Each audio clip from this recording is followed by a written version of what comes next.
Democrats, joined by our esteemed colleague from the Senate, Senator Dave Hansen, are here today to introduce our first set of priorities that will be coming out this week, and really emphasizing that good policy doesn't happen without good government.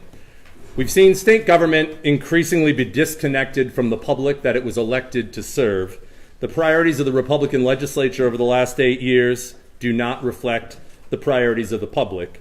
As a result, people have become increasingly cynical about politics and government, and poll after poll that we take shows that politicians do not care about people like them.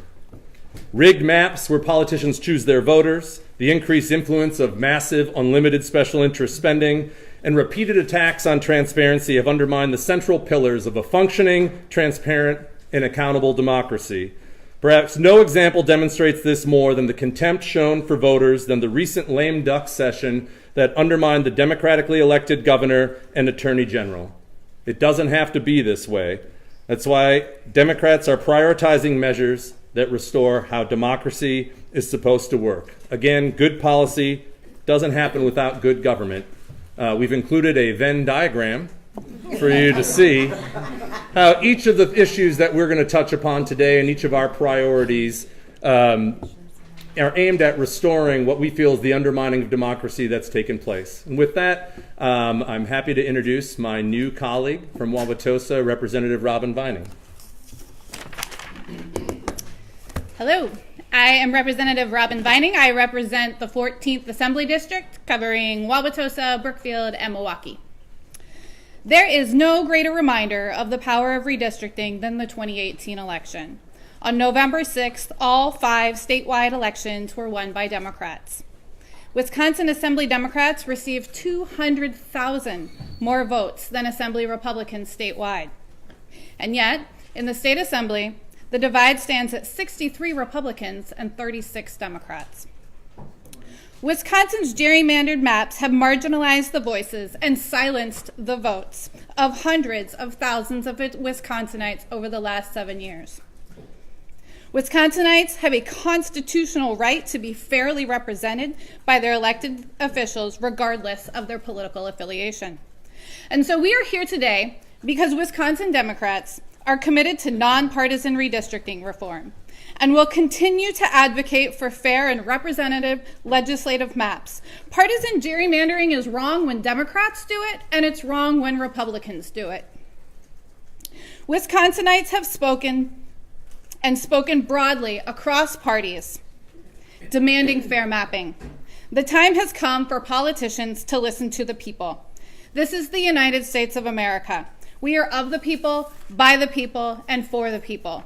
Voters should get to choose their politicians. Politicians should not get to choose their voters. I will say that again.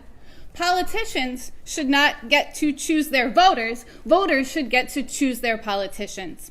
Make no mistake, the gerrymandered maps worked exactly as planned, insulating the Republican majority from shifting tides of political opinion. When I was running for the Assembly, one of the main things I heard on doors was, please work together. Nonpartisan redistricting can help bring our state together and force members from each party to work together like my constituents have asked me to do. Our state motto is forward. Let's move forward beyond political games and gerrymandering. Let's bring back fairness. If we do not move forward with fairness, we have not moved forward at all. Thank you. I'm now going to introduce Senator Dave Hansen. Well, thank you for those very wise words. I think today, when you're looking at undermining democracy, we're about restoring that democracy. And that is about one person, one vote. And once again, we're here to talk about the need to restore some sense of openness, honesty, and accountability to state government and to, as importantly, our elections. Suffice it to say that after 8 years of Scott Walker and one-party rule by the Republicans, there is a lot of work to do. As we've seen in every general election, legislative election since Scott Walker and Republicans took power, including the 2018 election, the maps they passed in 2011 were, as they have been described, gerrymandering on steroids. The possibility of this ever happening again under either party, cannot be allowed to occur. To that end, we once again will be introducing legislation to create a nonpartisan redistricting process. With redistricting coming up in 2021 and some balance restored to the current process by Governor Evers' election, now is the time. It is the time to take action to guarantee that no party will have the power to rig the legislative elections like we've seen these past 8 years. I realize it's unlikely Republican leaders will allow a vote on anything that would come close to providing a greater sense of fairness in our elections. But I do hope that cooler heads will prevail on the other side of the aisle and help us move forward on this very, very important issue. Just as many Republicans probably never thought Scott Walker would lose and that we'd have a Democrat in the East Wing, many of them can't comprehend that Democrats taking full control of state government. But we do have a new governor, and given fair maps in 2021, it's possible Democrats could get full control of the future.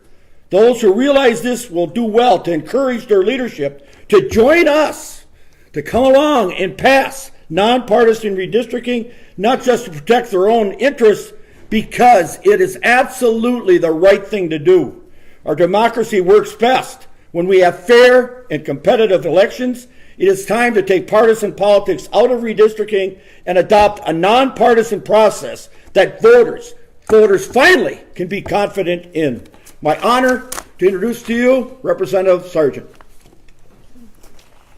Thank you, Senator Hansen, and everyone for being here today. I am Representative Melissa Sargent from the 48th Assembly District, the north and east sides of the city of Madison, as well as the village of Maple Bluff, and I'm super proud to have a new resident in my district, Governor Evers. For too long, powerful special interest groups and the wealthy few have had an overwhelming and growing influence on elections across Wisconsin and frankly across our nation. And as fourth graders are taught in every school in our state, every single year, our democracy is founded on the principle of one person and one vote. Yet the power and the influence of money in our political system continues to threaten that cornerstone of our democracy and to hold it at the mercy of the wealthy and of corporations. And despite Wisconsin's strong history and our tradition of working for a clean government and a healthy democracy, the majority party unfortunately subscribes to the beliefs that more money affords more free speech and more power. And that's not okay, whether it's over elections or whether it's over policy in this building. They believe that our state is for sale to the highest bidder. That's unfortunate. My friends and neighbors from across Wisconsin know that their voices are being drowned out by the constant flood of money into our political campaigns. When I ran for the state assembly, I have knocked on thousands and thousands of doors in my district and in districts across Wisconsin, and I have heard from our neighbors across this great state. Our campaigns, all of us up here, have been about their ideas. The ideas of the people of Wisconsin, not about their money. And it is time to restore integrity to our democracy by limiting the influence of special interest money in our government. I know that sensible donation limits will result in our elections representing the will of ordinary people and not the interests of the wealthy few. Therefore, this week, I will be introducing a bill that addresses some of the most damaging campaign finance problems that have been identified by groups like the nonpartisan Wisconsin Democracy Campaign. In this bill that I'm introducing, we will stop unlimited individual contributions to political parties and legislative campaign committees. We will also stop unlimited giving from political parties and legislative campaign committees to candidate committees. And finally, we will eliminate separate segregated funds that have been abused for the past 2 campaign cycles. This bill will begin to restore the integrity into our campaign and our election system, and it will fix some of the changes that Speaker Voss made back in 2015 that turned on the tap for special interest funds to flow into our state. Those 2015 changes to our laws allowed things that people hate about politics to go unchecked. The nonstop negative attack ads And mail pieces. So many mail pieces coming into your mailboxes that you could wallpaper a room in your house. I've heard that from constituents across the state of Wisconsin. These damages have been done despite the will of the people and not because of it. Worst of all, the process has been guided by rich and powerful folks rather than ordinary people from across Wisconsin. On November 5th, 2015, the Journal Sentinel editorial board hit the nail on the head. They referenced these campaign finance changes and referenced Speaker Voss by name. They said, quote, Voss's vision of government would fundamentally change the relationship the citizens of Wisconsin and the people that they elect to represent them in their interests. Voss does not deserve to hold the offices for which he has been entrusted. By introducing these bills today, Wisconsin Democrats are showing our commitment to the people of our state that we will fight hard for them and return the power to them and not work for the highest bidder. Thank you. Representative Spreitzer? Good morning. I'm Representative Mark Spreitzer, and I will be talking about 3 proposals that we will be introducing to amend our state constitution to guarantee that our government will be accountable and transparent. First, we need to address what happened just over a month ago. A rushed, lame duck effort to override the will of the voters started this session off on completely the wrong foot. Changing the balance of power in our state government should be done carefully and with public input. So our first proposal would make it unconstitutional to change the powers of the executive, legislative, or judicial branches between a fall election and the first day of the next session. If there's a crisis, of course we should be able to respond and support our state and its citizens after the election. And this proposal does not change that. But changing the balance of power in our state has never and never will be an emergency. It shouldn't be a rush job. So let's ensure that the next time we have an orderly transition of power, it's not marred by attempts to override the will of the people. This constitutional amendment will ensure that. Our second constitutional amendment would ensure that open meetings laws are protected by enshrining them in our state constitution and ensuring that courts can enforce these laws even if the legislature violates them. The democratic process requires democratic input. The voice of the people must have its chance to be heard. And so this proposal would require that the legislature enact laws that require reasonable notice of and public access to the legislative process. And again, would empower courts to actually enforce those laws on the legislature itself.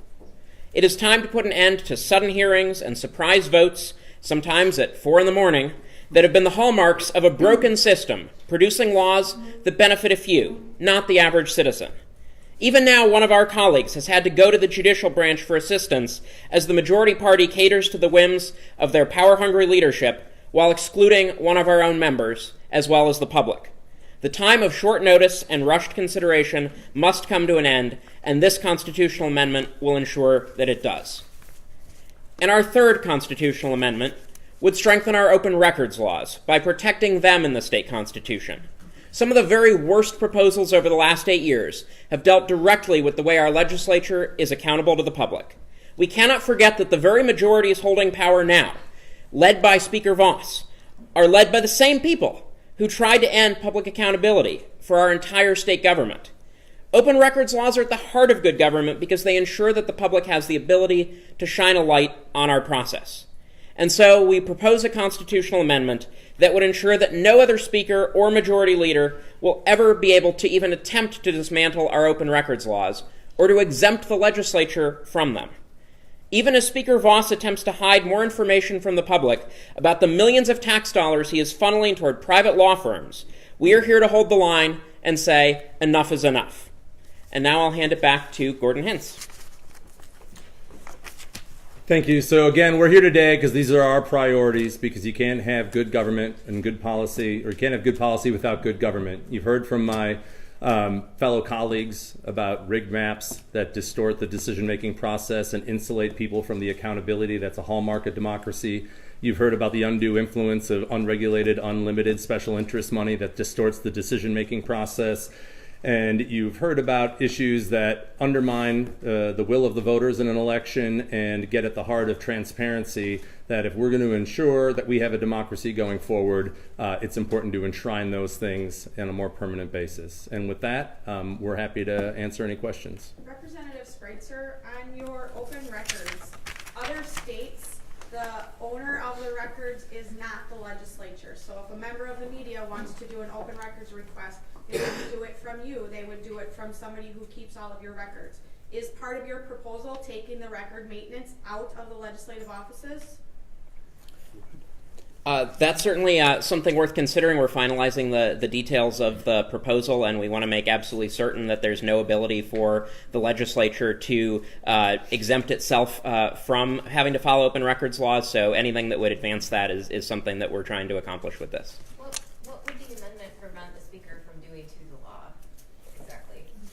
Well, the key thing by putting it in the state constitution would prevent any attempt to actually change the statutes to exempt the legislature from the open records laws or to otherwise gut them, as we saw was attempted in the Joint Finance Committee a couple of budgets ago. So, we want to absolutely make sure that that we can't just change through statute something that really should be a constitutional guarantee to the people of the ability to access their government's records. Are Democrats committed to open meetings enough to open up your caucus? Well, that's a question that we get every session, and my colleague, Representative Mason, isn't here. I'm sure someone might take up the sunshine bill. Obviously, I don't know if the NFL locker rooms are willing to open up their practices and meetings at halftime, given, the debate that takes place, the strategy and other things. But, maybe that's something that deserves a public hearing. Have you had conversations with Governor Evers about any of these, and are these ideas that he supports?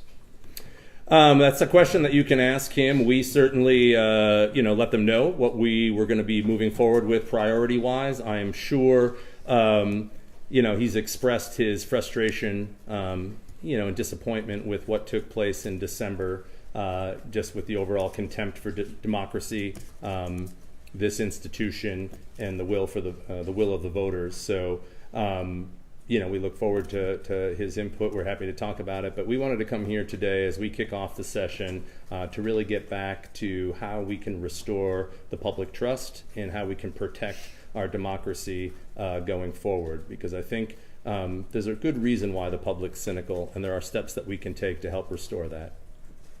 Marx's law is another type of legislation that uses constitutional amendments. Why is it responsible to be governing by constitutional amendment? Sure. I think what we've discussed is, especially related to open records, while you would hope that no one would undermine what is a key component of democracy, and certainly a longstanding component of democracy in Wisconsin, but we've seen by many members of the current legislature attempts to simply undermine open records. Putting it in the Constitution, as my colleague Representative Spreitzer said, would ensure that we would not see statutory changes that undermine that commitment to open records. And based on the public's response during that period, my guess is the public would overwhelmingly support that as well. Well, you talked about people being cynical. Unless you guys are signing Republicans, it's going to go nowhere. It's going to be a news conference. So have you got any buy-in for Republicans for these changes, or is this kind of a one-day story trying? Well, we're hoping that all of you will ask each and every one of them how they stand on these issues. Look, we've had a number of their representatives took positions during the election in support of fair maps and independent redistricting.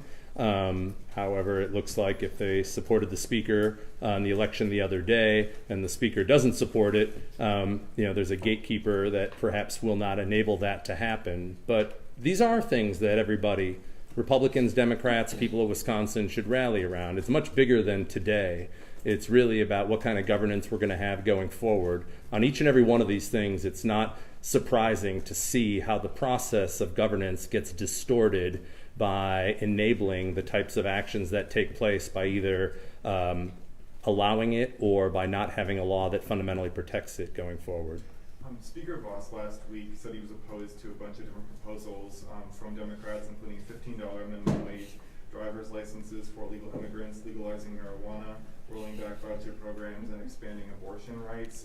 Do you plan to pursue legislation of this type in this session, and if so, why, if it will be automatically rejected by Republicans? Well, because we represent constituents and folks. I mean, again, the bills that we show here today, that we have a number of issues, and you mentioned some of them, that we know the public, including Republicans, overwhelmingly support. What we have here today are obstacles towards getting those things done. So we want to make sure that we can take the case to the voters and advocate on behalf of more sensible policies on marijuana, on making sure there are reproductive health options for women, on increasing the wages for the lowest income people in Wisconsin.